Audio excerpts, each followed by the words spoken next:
अस्सलाम वालेकुम dear students, welcome back to my channel. ये है आपका favourite channel your free academia. उन बच्चों का चैनल जो केमिस्ट्री समझकर पढ़ना चाहते हैं। रटे वालों के लिए है कोई और चैनल। सब बोले 10 time my passion my chemistry. Now study time starts. Okay बच्चों, जैसा कि आपको पता है कि लास्ट लेक्चर के अंदर हमने देखा था कि पीएच स्केल क्या होता है, हम किस तरह किसी भी सोल्यूशन की पीएच और पीयूएच जो है फाइंड कर सकते हैं। इससे रिलेटेड न्यूमेरिकल्स भी हैं जो कि इंशाल्लाह हम सॉल्व करेंगे जब मैं आपको एक्सरसाइज कर पाऊंगी।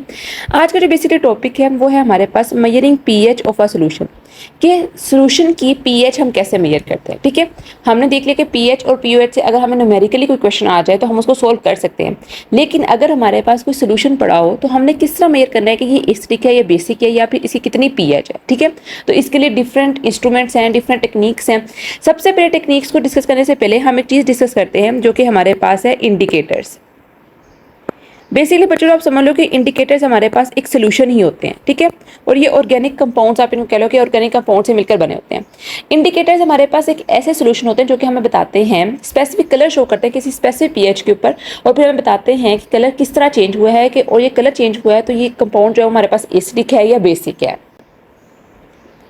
हर एक इंडिकेटर हर एक नंबर के ऊपर अपना कलर चेंज करता है। मीन्स के जैसे आपको पता है कि पीएच स्केल होता है हमारे पास। ठीक है, दरमियान में 7 होता है, उसकी लेफ्ट हैंड साइड के ऊपर 1 से लेकर 6 तक होता है, जबकि राइट हैंड साइड के ऊपर 8 से लेकर 14 तक जो पीएच होती है वो लिखी होती है। ठीक है, अब जो इंडिकेटर होता है वो 7 से लो पे डिफरेंट कलर शो करता है और हाई पे डिफरेंट कलर शो करता है। फॉर एग्जाम्पल आज की बुक पे काफ़ी ज़्यादा उन्होंने मेंशन किए हुए हैं। हम जनरली सबसे पहले लिटमस से देखते हैं।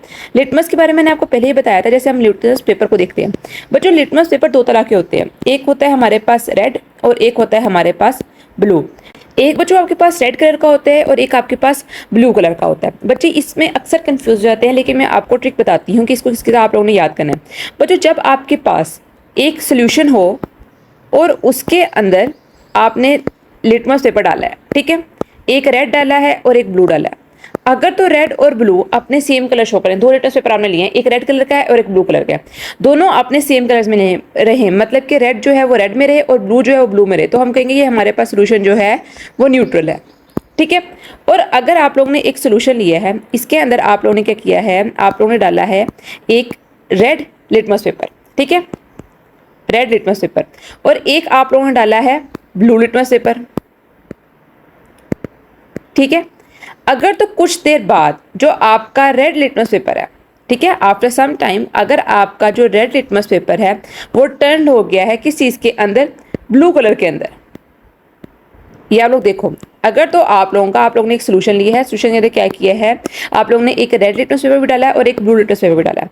अगर तो कुछ देर बाद आपका जो रेड लिटमस पेपर है वो ब्लू के अंदर कन्वर्ट हो गया है, तो हम कहेंगे कि ये जो सोल्यूशन है आप लोगों का क्या है, ये बेसिक है।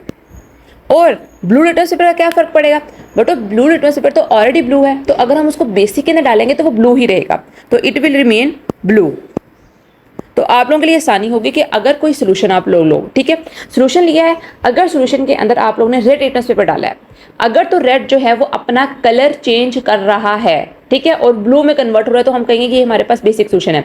और इसका रेसिप्रोकल क्या होगा कि ऐसे सोल्यूशन के अंदर हम डालें रेड लिटमस पेपर और रेड रेड ही रहे, तो हम क्या कहेंगे, सारी पता रेड ने अपना कलर चेंज नहीं किया है, तो वो हमारे पास एसिडिक है। तो आप लोग इस तरह को याद कर लो, अगर तो रेड रेड ही रहेगा तो हम कहेंगे सोल्यूशन क्या है, एसिडिक है। अगर तो रेड जो है वो ब्लू में चेंज हो जाएगा तो हम कहेंगे सोल्यूशन जो है वो बेसिक है। सेम गोज फॉर किस तरह, अगर तो ब्लू जो है वो ब्लू में ही रहेगा तो हम कहेंगे सोल्यूशन क्या है, बेसिक है। और अगर ब्लू जो है वो रेड में चेंज हो जाएगा तो हम कहेंगे सोल्यूशन क्या है, एसिडिक है। ये आप लोग अपनी चीज़ बुक पे लिख लो, ठीक है, ये आप लोगों को हमेशा हेल्पफुल रहेगी। अब डिफरेंट कंपाउंड्स जो होते हैं वो डिफरेंट अपने कलर्स जो है शो करते हैं। ठीक है, मिथाइल ऑरेंज एक बहुत मशहूर आपके पास इंडिकेटर है, स्टार्च एक बहुत इंडिकेटर मशहूर है, फेनोफ्थलीन इंडिकेटर बहुत मशहूर है। बेसिकली बच्चों इंडिकेटर्स का रोल किस चीज़ के अंदर होता है, बच्चों इंडिकेटर्स का रोल होता है टाइट्रेशन के अंदर। टाइट्रेशन एक एनालिटिकल टेक्निक है, इसके अंदर बहुत ज़्यादा हम ये यूज़ करते हैं इंडिकेटर्स का रोल, ठीक है। इसके अंदर बहुत ज़्यादा इंपॉर्टेंट रोल होता है टाइट्रेशन के अंदर, क्योंकि इससे हमें पता चलता है कितना सोल्यूशन जो है वो न्यूट्रलाइज हो गया, ठीक है, कितना उसके अंदर एसिडिटी है, कितनी बेसिसिटी है। मीन्स कि हम ये नहीं मेजर कर सकते हैं इसे इंडिकेटर से कि कितना वो चीज़ एसिडिक है, कितनी चीज़ एसिडिक नहीं है। हम सिर्फ इतनी मेजर कर सकते हैं ये चीज़ एसिडिक है कि बेसिक है, बस। इससे ज़्यादा नहीं मेजर कर सकते कि इसकी जो pH है वो 7 है, 6 है या 5 है, ये चीज़ हम मेजर नहीं कर सकते हैं। आप टाइट्रेशन के अंदर इसको यूज़ करते हैं। आप जैसे एक हमारे पास इंडिकेटर आता है फेनोफ्थलीन, ठीक है, फेनोफ्थलीन। अब फेनोफ्थलीन की ये खासियत है, ये कलरलेस सोल्यूशन होता है। आप लोगों ने पहले ये ध्यान में रखना है कि खुद कलरलेस होता है, ठीक है। जब आप इसको एसिड में डालते हो तो ये कलरलेस ही रहता है, लेकिन बच्चों जैसे ही मतलब कि आप लोग ऊपर से आप लोग डाल जा रहे हो बेसिक डाल जा रहे हो, ठीक है। एक आप लोगों ने सोल्यूशन लिया हुआ है, ठीक है, सोल्यूशन के अंदर आपने फ्लोफेन डाला हुआ है, ठीक है, ऊपर से आप लोग बेस डाल जा रहे हो, ठीक है, सोल्यूशन के अंदर। या आप लोगों के पास कंटेनर है, ठीक है, एसिड इसके अंदर है, फेनोफ्थलीन भी है, लेकिन अब आप कंटिन्यूसली पोर कर रहे हो क्या चीज़, बेस को।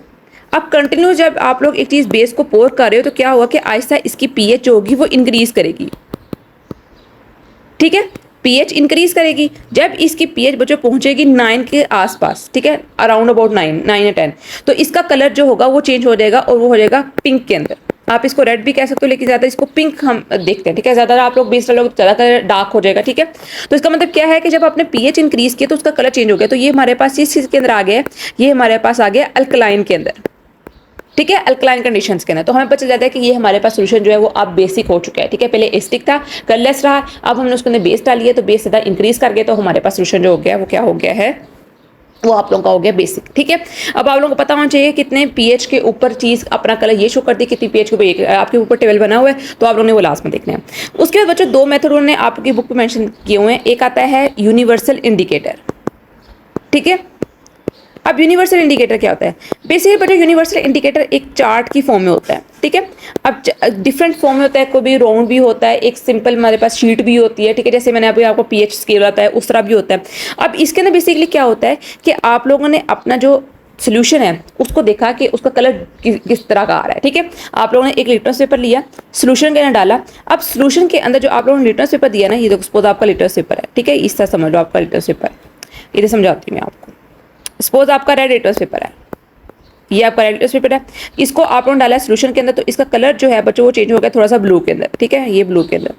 अब आपको नहीं पता कि ये ब्लू का कौन सा शेड है, ठीक है, आपको नहीं पता कि ये ब्लू जो है वो किस स्पेसिफिक pH के ऊपर शो कर रहा है, कलर कौन सा आ रहा है, ठीक है।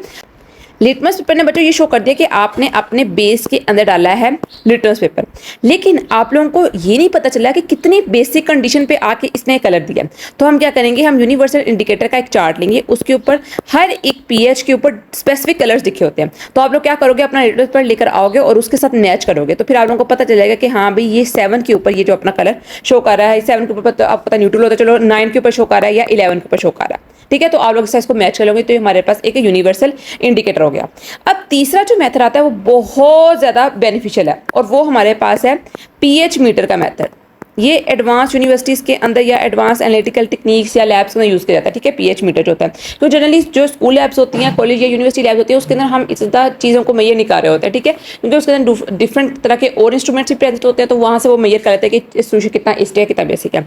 अब pH मीटर जो होता है बच्चों, ये बहुत ज़्यादा जो होता है वैल्यूएबल भी होता है, ठीक है, और ये बहुत प्रिसाइज आपको कैलकुलेशन देता है। आपसे क्वेश्चन पूछ जा सकता है पेपर के अंदर, अपने बुक के ऊपर मार्क भी कर लो कि pH मीटर के अंदर और यूनिवर्सल इंडिकेटर में से कौन सी चीज़ जो है वो ज़्यादा अच्छी है, ठीक है, या ज़्यादा आपके वैल्यूएबल है, या आप पूछ सकते हैं किसी तरह दोनों में से कंपैरिजन करो कौन चीज़ आपको ज़्यादा अच्छा रिजल्ट देती है। अब बच्चों इसका प्रैक्टिस कैसे सेट होता है, ये आप लोगों के पास एक pH मीटर होता है, ठीक है, इसके दो यहाँ पर उन्होंने मीन्स के बटन्स लगाए होते हैं, ठीक है, लो करने के लिए, हाई करने के लिए, ठीक है, और यहाँ पर उसकी एक रीडिंग होती है, ग्राफ सा एक टेबल बना होता है लूप सा, जैसा क्लॉक के ऊपर नहीं होता कि यहाँ पर इतनी pH, यहाँ पर इतनी pH, और डिफरेंट उसकी pH उन्होंने शो की होती है, ठीक है, पॉइंट्स के अंदर भी इसका रिजल्ट आ जाता है।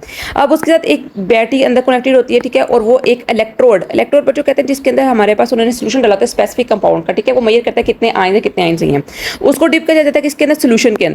अब सोल्यूशन के अंदर जब डिप किया जाता है उसको, तो वो स्पेसिफिक हमारे पास पीएच के ऊपर जो होता है वो यहाँ पर शो कर देता है रीडिंग, ठीक है, कि यहाँ पर आ जाएगा, यहाँ पर आ जाएगा, मीन्स कि उसके ऊपर डिफरेंट उन्होंने लगाए होते हैं पोर्शंस, ठीक है, मीन्स जैसे क्लॉक के ऊपर होता है ना डिफरेंट, आपको एक बड़ी सुई होती है और एक छोटी सुई होती है, ठीक है, स्मॉल नीडल और बिग नीडल्स, ठीक है, और वो डिफरेंट शो करती है कि इतना टाइम हो गया, इतना टाइम हो गया। सेम इस तरह यहाँ पर भी होता है और वो बताता है कल कितना आया, ठीक है, इसकी पीएच कितनी आई, यहाँ पर 7 पे शो करता है, 7.5 पे शो करता है, तो आपको पता चलता है कि आपको सोल्यूशन के अंदर कितनी पीएच है।